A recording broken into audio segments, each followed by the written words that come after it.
Let us discuss practice question of chapter number 1 MHT CED. Chapter number 1 some basic concepts, some basic concept of the chemistry. त्यातला पहिला MCQ भाग आहे. The unit of luminous intensity is candela. There are, आता याच्यामध्ये जर बघितलं तर fundamental क्वांटिटीजचा विचार केला तर फंडामेंटल क्वांटिटी 7 आहेत. फंडामेंटल क्वांटिटीज 7 आहेत. फंडामेंटल क्वांटिटी किती आहेत? 7. त्यातला पहिला येतो लेंथ, नंतर येतं मास, नंतर येतं टाईम, नंतर येतं करंट, नंतर येतं टेम्परेचर, नंतर येतं ल्युमिनस इंटेन्सिटी आणि शेवटचं येतं amount of substance. Amount of substance. Length ही जी क्वांटिटी आहे, लेंथला आपण मीटरमध्ये मोजतो, मासला आपण किलोग्राममध्ये मोजतो, टाईमला आपण सेकंदमध्ये मोजतो, नंतर करंटला आपण ॲम्पियरमध्ये मोजतो, टेम्परेचरला आपण केल्विनमध्ये मोजतो. याचा युनिट काय आहे? केल्विन. ल्युमिनस इंटेन्सिटीला आपण कॅन्डेलामध्ये मोजतो. हे आपला आन्सर होतं. ल्युमिनस इंटेन्सिटीला आपण कॅन्डेलामध्ये मोजतो. हे आपला आन्सर आहे. आणि अमाऊंट ऑफ सबस्टन्सला आपण अमाऊंट ऑफ सबस्टन्स याला आपण मोलमध्ये मोजतो. हा झाला पहिला question. Next question is prefix आणि त्याचे मल्टिपल्स विचारले. गिगा म्हणजे काय ते माहिती आहे? 10⁹. गिगा म्हणजे काय? 10⁹. ऑप्शनमध्ये बघायचं. एचं 4 असणार आहे. एचा आन्सर नंबर 4 असणार आहे. इथं ऑप्शनमध्ये जर चेक केलं तर ही म्हणजे ती इलिमिनेशन मेथड यूज केली तरी आन्सर मिळते. ठीक आहे. बीचं काय येणार आहे? मग बी म्हणजे पिको. पिको म्हणजे असतं 12 10⁻12 -12. मायक्रो म्हणजे असतं 10⁻⁻6 आणि फेमटो म्हणजे असतं 10⁻⁻15 10⁻⁻15. याच्यामध्ये एक शॉर्टकट लक्षात ठेवायचा होता. पिक्को फेमटो अट्टो. पिक्को फेमटो आणि अट्टो. पिक्को म्हणजे येतं 10⁻12, फेमटो म्हणजे येतं 10⁻15 आणि ॲट्टो म्हणजे येतं 10⁻18. अजून एक शॉर्टकट लक्षात ठेवायचा होता. Tera peta exa. Tera peta and exa. Tera peta exa. Tera म्हणजे येतं 10⁻12, पेटा म्हणजे येतं 10⁻15 आणि एक्झा म्हणजे येतं 10⁻18. नेक्स्ट क्वेश्चन आहे. Select the unit which are correctly match. Correctly match काय बघा? kg मीटर क्यूब बरोबर आहे. डेन्सिटीचं बरोबर आहे. नंतर प्रेशर आहे के density is equal to mass upon volume म्हणजे याचं kg मीटर क्यूब बरोबर आहे. Pressure is equal to force upon area. Force असतं न्यूटनमध्ये, एरिया असतं मीटर स्क्वेअरमध्ये, न्यूटन पर मीटर स्क्वेअर. हे पण बरोबर आहे. Velocity is equal to distance upon time, displacement upon time म्हणजे मीटर पर सेकंद असायला पाहिजे. म्हणजे हेच चुकलेलं आहे फक्त. म्हणजे 1 and 2 इज करेक्ट. बट अजून एक डिस्टन्स काय असते? लाईट इयर असते. हे पण बरोबर आहे. म्हणजे 1 2 का 4. Answer A is correct. Distance हे डिस्टन्स हा बरोबर आहे. डिस्टन्स लाईट इयरमध्ये पण मोजतात. डिस्टन्सला आपण लाईट इयरमध्ये पण मोजतो. 6चं ए आन्सर आहे. Next one is the present system of atomic masses is based on. Theoretical question आहे. याचा जर विचार केला तर याचा आन्सर येणार C12 ॲज अ स्टँडर्ड. C12ला आपण स्टँडर्ड मानतो. 1 AM is equal to 1/12 mass of the carbon atom असं म्हणतो आपण त्याला. Which of the following is wrong. 23 नंबरचा क्वेश्चन किंवा 5th नंबरचा question. Which of the following is wrong.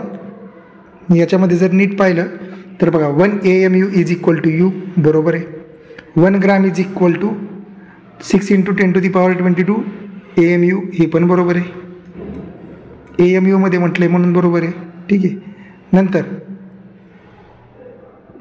नंतर बघा 1 AMU इज इक्वल टू दिस हे पण बरोबर आहे. इथं शिकलेलंच थेरॉटिकल हा पार्ट फक्त महत्त्वाचा आहे. हे फक्त चुकतं. 1 AMU is not equal to the 1 gram of the atomic mass. कारण की आपल्याला ते कन्वर्जन माहिती आहे. U to G करत असताना काय करतो आणि G to U करत असताना काय करतो? U to G करत असताना मल्टिप्लाय करतो आणि डिवाइड करत असतो. ठीक आहे. मग याचा आन्सर काय आहे? डी. हे बाकी 3 करेक्ट आहेत. म्हणजे लक्षात ठेवायचं एक calculation. 1 AMU is equal to 1U.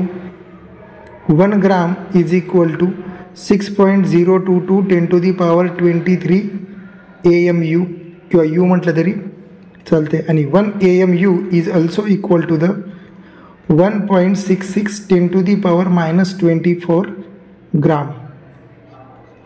हे 3 कन्वर्जन IMPS पेपरला विचारतील. ठीक आहे. आणि याचाच यूज करून किती AMU 2 ग्राम कन्वर्जन विचारतात. ठीक आहे. नंतर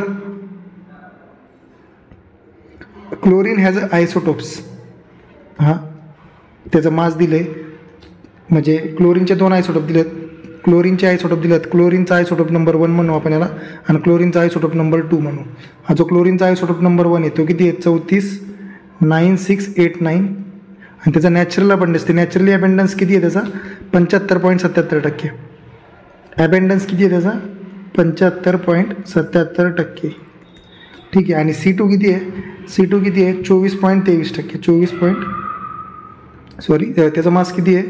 369659 आणि पर्सेंटेज किती आहे? 24.23%. ठीक आहे. यांनी काय विचारलं? What is the average atomic mass? So we know that the average atomic mass is equal to average atomic mass is equal to, फक्त याच्यामध्ये डिवायडेड बाय 100 करायचं. आणि इथं काय म्हणायचं? हे AMU मध्ये मास आहे. AMU 1 into natural abundance 1 plus AMU 2 into natural abundance 2. मग इथं जर बघितलं तर फॉर्म्युला काय तयार होते बघा. फॉर्म्युला इथं जर पाहिलं तर फॉर्म्युला काय आहे? 349689 इंटू 75.77 प्लस 369659 इंटू 2423 आणि डिवायडेड बाय 100. आणि याचा आन्सर जर फाइंड आउट केलं तर याचा आन्सर जवळजवळ 35.45 येतं. 35.45 हे आन्सर त्याचं येतं. हे सोडवायचं आहे, हे कॅल्क्युलेशन करायचं. ठीक आहे. नेक्स्ट क्वेश्चन इज, हा पण थेरॉटिकल क्वेश्चन आहे. 28चा क्वेश्चन हा थेरॉटिकल आहे. याचा आन्सर काय बघा. The mass of 1 atom of the carbon C12 is equal to 1.993 into 10⁻23. Theoretical question आहे, थेरी आहे. पुस्तकात बघायचं आहे. आपलं क्लास नोट्समध्ये बघितलं तरी बोलते. नोट्स किंवा टेक्स्टबुक रेफर करायचं आहे. ठीक आहे. Next one is which of the following will contain the largest number of atoms. Number of atoms find करायला दिले आणि हे ग्राम्स दिले. हे सगळं कशामध्ये दिले? ग्राम्स. मग आपल्याला मोल कन्सेप्ट माहिती आहे. ह्या मोल कन्सेप्टचा जर विचार केला, 29चा आन्सरमध्ये ते ह्या मोल कन्सेप्टचा जर विचार केला तर मोल कन्सेप्टमध्ये बघितलं तर आपण मोल कन्सेप्टमध्ये 3 मेन फॉर्म्युले आहेत. एक आहे गिवन मास अपॉन मॉलिक्युलर मास, गिवन मास अपॉन मॉलिक्युलर मास. दुसरा फॉर्म्युला आहे given volume upon given volume divided by the 22.4 litre नंतर किंवा DM³ म्हटलं तरी चालते. आणि तिसरा फॉर्म्युला आहे तो given number of particle divided by given number of particle of a divided by the NA is a Avogadro number. आता इथं प्रत्येकामध्ये जर बघायचं आहे, आता पहिल्यांदा नंबर ऑफ मोल्स काढायचं. असं गणित जर दिसलं तर याच्यामध्ये पहिल्यांदा नंबर ऑफ मोल्स काढायचं. पहिली step find number of moles of each moles. ठीक आहे. And then find number of moles and then find number of particles. आणि ज्यावेळेस सोडू तर सर्वात जास्त मोल कोणाचं येते? H2चं. सर्वात जास्त मोल कोणाचं येते? H2चं. कारण की हायड्रोजनचा ॲटॉमिक नंबरच 1 असतो. मग जवळजवळ 1 gram of H2 is nothing but it is 1/2 मोल. इट इज 1/2 मोल which is larger than each and every of this. Atomic number जरी म्हटलं, ॲटॉमिक नंबरच्या डबल हे ॲटॉमिक मास असतं जनरली. ठीक आहे. आणि सर्वात जास्त मोल कोणाचे आहेत? याचे. ज्याचे जास्त मोल त्याच्यात जास्त पार्टिकल्स. ज्याच्यामध्ये number of, for example A B आहे, एमध्ये नंबर ऑफ मोल्स जास्त आहेत, बीमध्ये नंबर ऑफ मोल्स कमी आहेत. तर एमध्ये मॉलिक्युल्स जास्त असणार आहेत, बीमध्ये मॉलिक्युल्स कमी असणार आहेत, मॉलिक्युल्स कमी असणार आहेत. ठीक आहे. याचा आन्सर येणार आहे सी. 29चा सी. 29चं काय आहे? सी. 29चा आन्सर येणार सी. नंतर आहे 30. How many electrons will be present in 1.8 gram of the H2. आता ह्याच्यामध्ये पण same process. Find the number of moles, find number of moles and then find particles. Find the number of moles and then find particles. मग याच्यामध्ये किती particles आहेत ते find out करायचे. मग याच्यामध्ये काय करणार बघा, ज्यावेळेस हे सोडवायला घेऊ आपल्याला एक गोष्ट तर माहिती पाहिजे. H2Oचं जे मॉलिक्युलर मास आहे, गिवन हा फॉर्म्युला यूज केला. H2Oचं मॉलिक्युलर मास किती, गिवन मास किती आहे 1.8, मॉलिक्युलर मास किती आहे 18, हा किती आला 0.1 मोल. 0.1 मोल. ज्यावेळेस ह्या 0.1 मोलला आपण NA मल्टिप्लाय करू. कशाने मल्टिप्लाय करू? NA गिवन नंबर ऑफ मोल्सला. तर आपल्याला काय भेटणार आहेत? Number of particles. आणि याचा आन्सर किती येईल? 0.1 इंटू 6.22 10⁻23. इथं 22 येणार आहे फक्त. इथं 23च्या जागी येणार आहे 22. This is answer. This is the answer.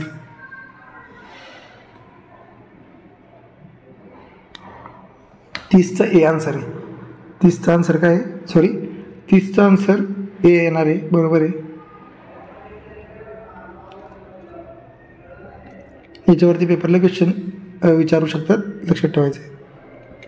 30चं A answer आहे. नंतर 31 काय? What mass of the copper will content. कोणत्या मासला कंटेन. स्किप केलेलं आहे. ठीक आहे, स्किप केलेलं आहे क्वेश्चन, नंतर सांगेल. What will be the volume of 1 gram of CO2. पहिल्यांदा त्याचं मॉलिक्युलर मास किती येते पाहिजे. Molecular mass. So molecular mass of CO2 किती येणार आहे? कार्बनचं येतं 12 प्लस ऑक्सिजनचं येतं 16 गुणिले 2 म्हणजे 12 प्लस 32 ते येणार आहे 44. मॉलिक्युलर मास किती आलं? 44. मग याचा नंबर ऑफ मोल्स किती येणार? Number of moles is equal to given mass. Given mass किती आहे? 1 gram divided by the number of moles. Molecular mass 44. आणि ज्यावेळेस ह्या नंबर ऑफ मोल्सला आपण ज्यावेळेस 22.4ने मल्टिप्लाय करू त्यावेळेस आपल्याला व्हॉल्यूम भेटणार आहे. त्यावेळेस आपल्याला काय भेटणार आहे? व्हॉल्यूम.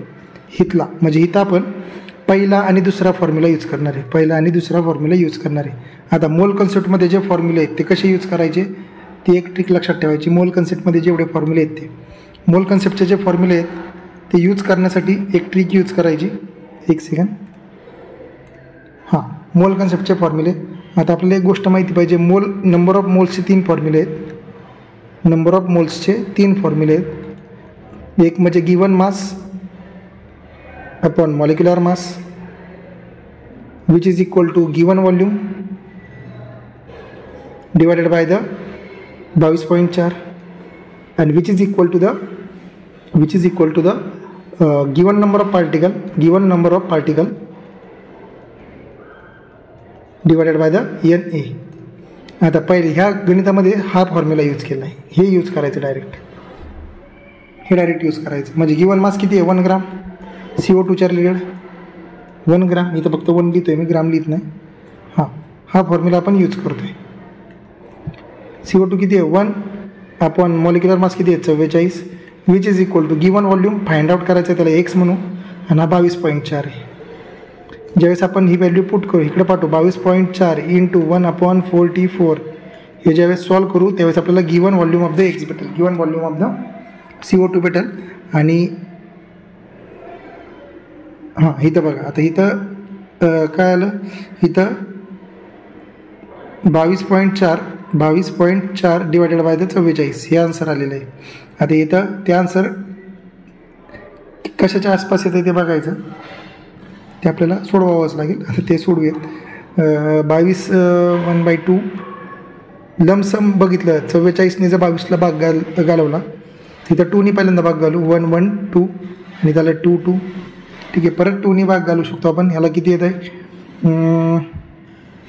5.6 इथे येते 11 5.6/11 5.6/11 आता 0 तर घेतलं आपण पहिल्यांदा आणि इथं परत सोडवलं तर इथं आलं 56 11×5 = 55 1 आलं म्हणजे 0 पॉईंट समथिंग येणार आहे उत्तर 0.5च्याच आसपास येणार आहे हे आन्सर यायला पाहिजे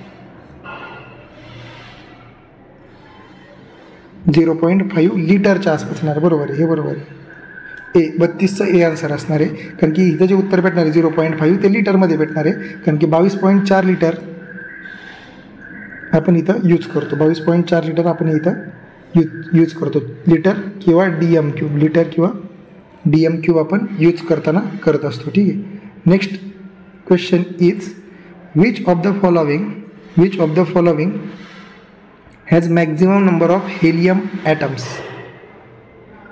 नंबर ऑफ हेलियम ॲटम्स म्हटलेलं आहे त्यांनी तर इथं मोल्सच्या रिलेटेड बघितलं तर हे आन्सर येणार कारण की 1 mole is equal to NA